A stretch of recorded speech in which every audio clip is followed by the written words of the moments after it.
Factory outlet Mukunda jewellers లో mega వడ్డానం sale 2.0. నమస్కారం. మాఘ పురాణం 7వ రోజు పారాయణలోకి వచ్చాం. ఈరోజు మాఘశుద్ధ సప్తమి.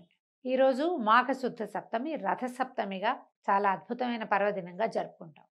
రథసప్తమి రోజున మామూలుగా ఈ మాఘమాసంలో ఎలా ఉదయకాలం పొద్దున్నే లేవాలో సప్తమి రోజున కూడా ఉదయమే లేచి ఆవు పాలతోటి పాయసం వండి సూర్యుడికి నివేదన చేయమని చెప్పబడింది. అయితే ఈ రోజున చేసే స్నానం మామూలు రోజుల్లో కంటే భిన్నంగా జిల్లేడాకులు కానీ, చిక్కుడాకులు కానీ, కనీసం రేగాకులు కానీ, రేగు పళ్ళు కానీ ఏవైనా తల మీద పెట్టుకుని వాటితోటి స్నానం చేయాలని చెప్తారు. నెత్తి మీద పెట్టుకుని చేయటం 7 ఆకులు అని చెప్తారు. అవకాశాన్ని బట్టి ఎన్నో కొన్ని ఆకులు లేదా నీళ్ళల్లో వేసి పిల్లలకి నెత్తి మీద ఆ నీళ్లు పోయటం కానీ, అంటే ఇప్పుడు మనకి ప్రకృతితోటి మమేకమయ్యే పద్ధతులే మన పండగల్లో కనపడతాయి. ఇలాంటి కాలంలో అంటే ఈ కాలం ఇప్పుడు వచ్చిన శిశిర ఋతువు వస్తుంది కదా, ఈ ఋతువులో ఇలా ప్రత్యేకంగా ఈ ఆకులతోటి నానటం వల్ల నీళ్లు, ఆ నీరు మన శరీరం మీద పడడం వల్ల ఆరోగ్యం చేకూరుతుందని ప్రత్యేకంగా ఈ ఒక రోజైనా చేయమని చెప్తారు. ఇట్లాంటి ప్రత్యేక స్నాన దివసాలకి కొన్ని కొన్ని చెప్పబడతాయి కదా, ఇది కూడా అలాంటిదన్నమాట. ఈ సప్తమి రోజున జిల్లేడాకులు, రేగాకులు, మీ అవకాశాన్ని బట్టి చిక్కుడాకులతోటి స్నానం చేయటం అభ్యంగనాలు కాదండి, తల స్నానం అనే చెప్పబడుతుంది. స్నానం చేయటం తర్వాత పిడకలతోటి, ఆవు పిడకలతోటి ఒక దాలిని కానీ కుంపటిని కానీ ఏర్పాటు చేసుకుని దాని మీద ఒక మందపాటి గిన్నెలో ఆవు పాలని కాచి పాలు పొంగిన తర్వాత అందులో బియ్యం వేసి, మనం బియ్యంతోటే పాయసం చేసుకోవాలి. బియ్యం వేసి తర్వాత బియ్యం అన్నం ఉడికిన తర్వాత అందులో కొంచెం బెల్లం వేసి మరి కాస్త నెయ్యి వడ్డించి సూర్యనారాయణమూర్తికి నివేదన చేయాలని చెప్పబడుతుంది. మన ఇంట్లో ఉండక్కర్లా ఈ విధానం. మామూలుగా ఏంటంటే మనం కొన్ని పండగలు పద్ధతులు చెప్పుకుంటాం, మన ఇళ్లలో ఉంటే చేయాలి లేకపోతే చేయకూడదు, చెయ్యము, భయం మనకి. కానీ ఈ విషయంలో భయపడాల్సిన పనే లేదు. సూర్యారాధన చాలా విశేషమైనది. కొద్దిగా ఇంత పాయసం 3 గుప్పెళ్ళు అంటే 3 గుప్పెళ్ళు ఎంత వస్తుంది, ఒక చిన్న గ్లాసు బియ్యం వస్తాయి అంతే. దాంతో పాయసం చేసి సూర్యభగవానుడికి మనకు ప్రత్యక్షంగా నారాయణమూర్తి కనపడుతుంటే మరీ మంచిది. ఎండ పడే చోట కూర్చుని ఈ పూజా విధానం చేసుకుంటే చాలా విశేషంగా మంచిది. లేదా మనకు అవకాశం లేదు, మన బాల్కనీస్లోకి ఎండ రాదు, ఇంట్లో అయినా సరే భగవత్ సాన్నిధ్యంలో మనం ఎక్కడ పూజ పెట్టుకుంటామో, ఎక్కడ దిగుడు ఉందో మనకి అక్కడ కొద్దిగా చిన్న ముగ్గేసి ఈ పాయసాన్ని పెట్టుకుని అందులో స్వామికి నివేదన చేసుకోవడం. సూర్యారాధన అంటే సూర్యమండలాష్టకాలు ఉన్నాయి, చాలా మంచి మంచి స్తోత్రాలు. తర్వాత సవితృమండలాష్టకం ఉంది, లేకపోతే మన ఆదిత్య హృదయం లాంటివి చదువుకోవచ్చు. సూర్య శతకాలు అవి కూడా ఉన్నాయి, అవన్నీ చదవగలము లేము. సులువుగా మనకు దొరికేవి ఇవి. సూర్యమండలాష్టకం దొరుకుతుంది. తర్వాత ఏమో ఆదిత్య హృదయం ఇంచుమించు ఇవాళ రేపు అందరికీ వచ్చింది. మొన్న కరోనా వచ్చిన తర్వాత చాలామంది ఆదిత్య హృదయం శ్రద్ధగా నేర్చుకున్నారు. ఆరోగ్యం భాస్కరాది చేత్ అన్నారు. ఆరోగ్యం ఎప్పుడు సూర్యుడి నుంచే వస్తుంది మనకి. ఏదైనా చక్కగా మంచి స్తోత్రం చదువుకోవటం, స్వామికి మనం చేసిన నివేదనని పాయసాన్ని నివేదన చేయటం, జీడిపప్పులు అవి వేయకుండా ఒట్టిగా ఉడికించిన పాలతోటి ఉడికించిన అన్న నివేదన అనమాట. బెల్లం వేసి దానికి అమ్మగా తీయగా రుచిగా చేస్తాం. కొంచెం మరి కాస్త నెయ్యి వడ్డించి స్వామికి నివేదన చేసుకోవచ్చు. ఈ రకంగా చేయటం వల్ల ఈ ప్రసాదాన్ని చిక్కుడు ఆకుల్లో కనుక తీసుకుంటే చాలా మంచిదట. చిక్కుడు ఆకుల రసం ఆరోగ్యానికి మంచిది. విడిగా మనం ఇంకే రకంగానూ తీసుకోలేకపోతాం. వేడివేడి పాయసాన్ని, పాల పాయసాన్ని చిక్కుడాకు మీద పెట్టి ప్రసాదంగా ఇవ్వాలి. ఎంతమందికి ప్రసాద వినిమయం చేయగలిగితే అంత మంచిదండి. మీ మీ అవకాశాన్ని బట్టి చూడండి.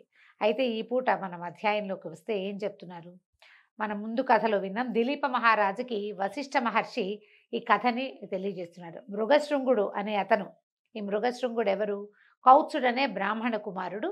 అతనికి వివాహం నిశ్చయింపబడింది సుశీల అనే అమ్మాయితోటి. ఆ అమ్మాయి ఒకరోజు మాఘమాసంలో స్నానం చేయడానికి నదీ తీరానికి వచ్చినప్పుడు ఆమె స్నేహితురాళ్లతో సహా ఒక ఏనుగు భయంతో దిగుడు బావిలో పడిపోయి మరణించింది. అయితే ఆ ఏనుగు నుంచి మరణించిన అమ్మాయిల్ని రక్షించడం కోసం ఈయన ఏం చేశాడు, నదిలోకి దిగి తపస్సు చేయటం మొదలుపెట్టాడు. మృగశృంగుడు తపస్సు చేస్తున్న దగ్గరికి ఏనుగు వచ్చేసరికల్లా మాఘ మాసంలో అది నదీ స్నానంలోకి లాగా చేయటం అంటే నదిలోకి దిగటం వల్ల, తర్వాత మృగశృంగుడు తన చేతితోటి వదిలిపెట్టినటువంటి నీటి వల్ల, అతని స్పర్శ వల్ల ఏనుగుకి శాప విమోచనమై ఒక గంధర్వ దేవతగా మారిపోయి వెళ్ళిపోయింది పైకి. వెళ్ళిపోయిన తర్వాత ఏం చేస్తున్నాడో చూద్దాం.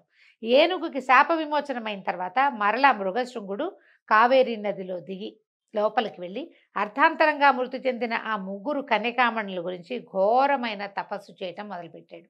ఇతనికి తపస్సు ప్రాక్టీస్ ఉంది.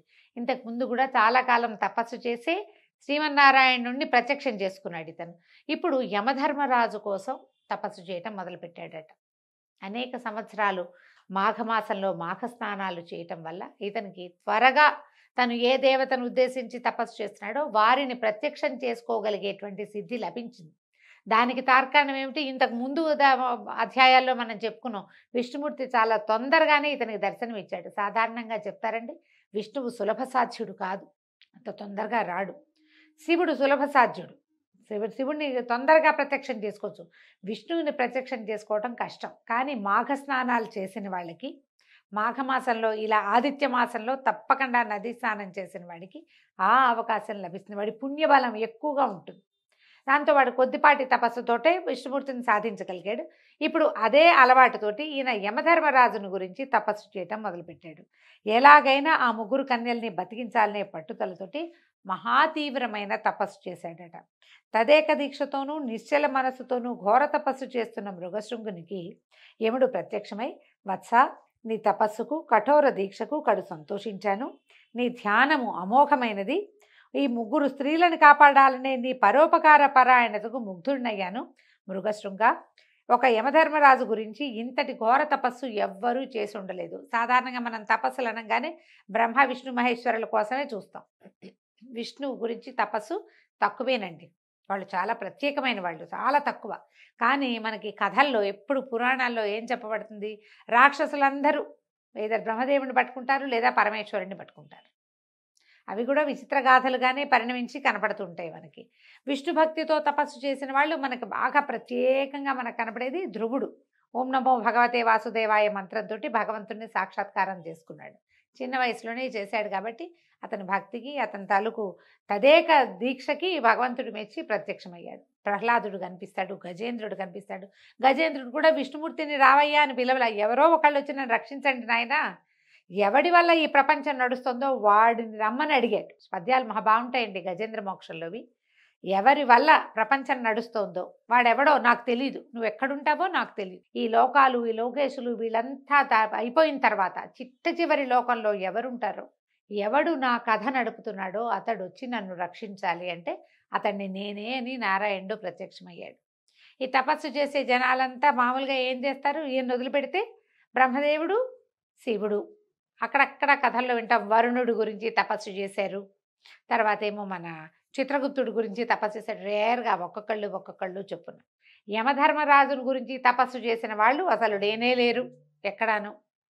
యమధర్మరాజు మీద పంతంతో ప్రవర్తించిన కథలు రెండు వింటాం మనం. ఒకటి సతీ సావిత్రి, ఆవిడ యమధర్మరాజు వెనకాల పడి సత్యవంతుడే, తన భర్త అయిన సత్యవంతుడిని వెనక్కి తెచ్చుకుంది. ఇది ఒక తార్కాణం. రెండోది నచికేతుడు, ఆ పిల్లవాడిని యముడికి దానం ఇచ్చానని తండ్రి చెప్పేసరికల్లా అతను పోయి యమధర్మరాజు దగ్గరే ఏమిటి కాలం, దాని గురించి మృత్యువు రహస్యం ఏమిటి, జన్మరాహిత్యం గురించి ప్రశ్నించి తెలుసుకున్నాడు. ఇంకెవ్వరూ ఈయన కోసం ప్రార్థించినట్టుగా మనకు కనపడదు.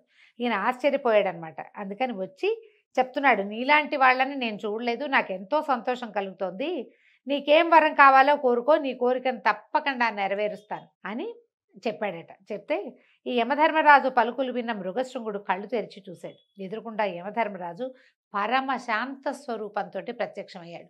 మనం యమధర్మరాజు అనగానే ఒక భీషణమైన రూపం గుర్తొస్తుంది. మృత్యుదేవత కదా, మృత్యుదేవత ఆయన ఆధీనంలో ఉంటుంది కాబట్టి ఆయన ఎలాగో భీకరంగా ఉండాలని ఏమీ లేదు. ఈయన పరమశాంత స్వరూపంతో ప్రత్యక్షమయ్యాడు. మృగశృంగుడు ఈయన ముగుళిత హస్తుడిని నమస్కరించి, మహాల్భవ, ఎంతటి ఘోర తపస్సాలులకైనా లభించని మీ దర్శన భాగ్యం మాకు లభించింది. నేనెంతో అదృష్టవంతుణ్ణి. ఇదంతా నా పూర్వజన్మ సుకృతం తప్ప వేరే కాదు. మహామహులకు సైతము లభ్యం కాని మీ దర్శన భాగ్యం సామాన్యుడనైన నాకు లభించడంతో నేను మిక్కిలి సంతుష్టాంతరంగుణ్ణైతిని. ఇది చూడండి, యమధర్మరాజుని నేకడైతో చూసేవాళ్ళు ఎవరు ఉండరు. మరణానంతరమే ప్రతి వాళ్ళని చూస్తాం.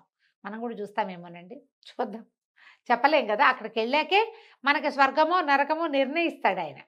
మనం అక్కడికే వెళ్ళాలి. ఒకవేళ మనం పుణ్యం చేసుకున్నా ఓసారి ఆయన మొహం చూసాకే వెళ్తాం కాబోలు. కథల్లో అట్లాగే కనపడుతుంది. మరి మామూలు మానవులు ఎవరికి అవకాశం లేని నీ దర్శన భాగ్యం నాకు లభించింది. స్వామి, నాదొక కోరిక, అకాల మృత్యువు కలిగిన ఆ ముగ్గురు స్త్రీలని బతికించమని వేడుకుంటున్నాను. అందులో కొంచెం స్వార్థం కూడా ఉంది. ఆ ముగ్గురిలో ఒక స్త్రీ నా కాబోయే భార్య అయినటువంటి సుశీల. కాబట్టి వీళ్ళని రక్షించు. ధర్మయుక్తంగా మీరు ముగ్గురు కన్యల్ని బతికించి నన్ను సంతృప్తిపరచండి. నా తపస్సుకి ఫలితం నాకేం కావాలంటే వాళ్ళ ముగ్గురు బతకడం కావాలి. ఏమంటారంటే పరోపకార పరాయణత్వంతోటి. ఒక అమ్మాయి ఇతని కాబోయే భార్య. ఆ అమ్మాయిని ఓదాన్ని బతికించండి అని అడగకుండా ముగ్గురి కోసము అడిగాడు. పైగా తను చేసిన భీషణమైన తపస్సుని వాళ్ళ ప్రాణాల కోసం వదిలిపెట్టుకోవడానికి సిద్ధపడ్డాడు. మృగశృంగుని వచనాలు విని అతని ధర్మ సూక్ష్మతకు మిక్కిలి సంతసించి దయార్ద్ర హృదయుడైనటువంటి యముడు, విప్రోత్తమ, నీ భక్తికి పరోపకారానికి మెచ్చితిని, నీకు శుభం కలుగాక అని దీవించి ఆ ముగ్గురు కన్యకల్ని బతికించాడు. యముడు తలుచుకుంటే ప్రాణాలకి ఏం కొదవండి. ఆయన వాళ్ళ జీవాలని పైనుంచి పిలిపించి ముగ్గురులోంచి బయటకు వచ్చిన ముగ్గురి జీవాలని వాళ్ళ శరీరాల్లోకి ప్రవేశపెట్టాడు. అయితే ఇప్పుడు మనకి కథ మీద మనకు రకరకాల డౌట్లు వస్తాయండి. పురాణాల మీద పెద్దగా ప్రశ్నించకూడదు, పురాణాల ప్రశ్న వేయకూడదు. మనం వీళ్ళు మరణించారు, వాళ్ళకి ఉత్తరక్రియలు జరిగినాయా లేదా, జరగచ్చు, ఏంది ఉత్తరక్రియలు చేయొద్దు నేను చెప్తానన్నాడు. మామూలుగా మానవుల శరీరాలు ఎంతవరకు నిలబెంటాయండి? మనలాగా ఐస్ బాక్సులు అవి ఉండే రోజులు కావు కదా. ఈయనేమో భీషణమైన తపస్సు చేశాడంటారు. ఎంత భీషణమైంది, ఎంత టైం స్పాన్లో చేశాడు, ఆ ప్రశ్నకైతే సమాధానం లేదండి. కానీ పురాణంలో ఇలాగే చెప్పబడింది. పురాణ వచనాలని ప్రశ్నించకూడదు, అలాగా అనాలి. అందులో ఉన్న మనకు అర్థమైన విషయాన్నే తీసుకోవాలి. కానీ మన లాజిక్కి అందని దాన్ని లాజిక్ తోటి క్వశ్చన్ చేద్దామని మాత్రం భావించకండి. ఎలాగో మొత్తానికి జరిగింది. వీళ్ళ ముగ్గురికి ప్రాణాలని ఇచ్చేశాడు వెనక్కి. మరణించిన ముగ్గురు కన్యలు మరల జీవించారు. దానికి మృగశృంగుడు సంతృప్తి చెంది, యమధర్మరాజా, నా అభీష్టాన్ని నెరవేర్చి నన్ను ఆనందింపజేశారు.